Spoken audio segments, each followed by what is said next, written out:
Les activités de l'unité 568, signalisation moléculaire et obésité, s'articulent autour de l'obésité et du diabète.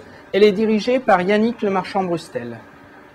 Notre laboratoire s'intéresse à l'obésité et à ses complications.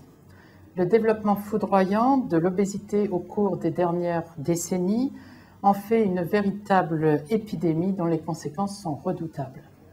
En effet, outre les problèmes psychologiques et sociologiques dont elle est responsable, l'obésité est impliquée dans de très nombreuses pathologies. Et notre laboratoire conduit ainsi ses recherches sur le diabète, qu'on appelle non insulinodépendant, et sur les maladies du foie gras non alcoolique et les cancers liés à l'obésité. Nos recherches sont conduites au niveau cellulaire, au niveau moléculaire, à la fois dans des modèles de culture de cellules, également dans des modèles animaux et chez l'homme. Et certaines, justement, de nos études sont conduites chez l'homme, diabétique ou non diabétique, avec ou sans obésité. Dans notre équipe, nous étudions les mécanismes cellulaires et moléculaires qui sont responsables de l'augmentation de la glycémie chez les patients obèses et diabétiques. Et nous essayons également de comprendre pourquoi l'incidence des cancers est augmentée chez les personnes obèses. À l'état basal, les transporteurs de glucose GLUT4, ici visualisés en rouge par une immunofluorescence indirecte, sont localisés à l'intérieur de la cellule. Et l'insuline induit leur redistribution à la membrane plasmique, ce qui permet l'entrée du glucose dans la cellule.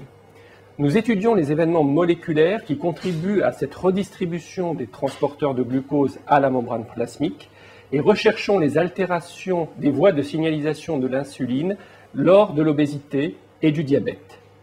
Nous étudions également le rôle potentiel de facteurs sécrétés par le tissu adipeux dans le développement de cancers et la tumorigénèse.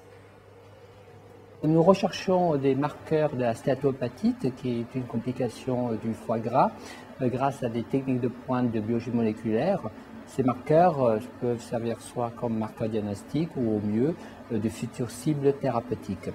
Nous essayons également sur des modèles expérimentaux à étudier certains facteurs intéressants comme l'adiponectine ou le stress du réticulum endoplasmique. Et en matière de transplantation, nous essayons également de mieux comprendre pourquoi les foies gras ou stéatosiques présentent une dysfonction hépatique lors de la greffe et sont pour le moment récusés en matière de transplantation hépatique. Il faut savoir que 30% des foie gras sont récusés à cause de ce problème de surcharge graisseuse. Donc l'ensemble de nos recherches ont pour but de mieux comprendre des mécanismes moléculaires défectueux afin de proposer des médicaments du futur, du diabète et de l'obésité.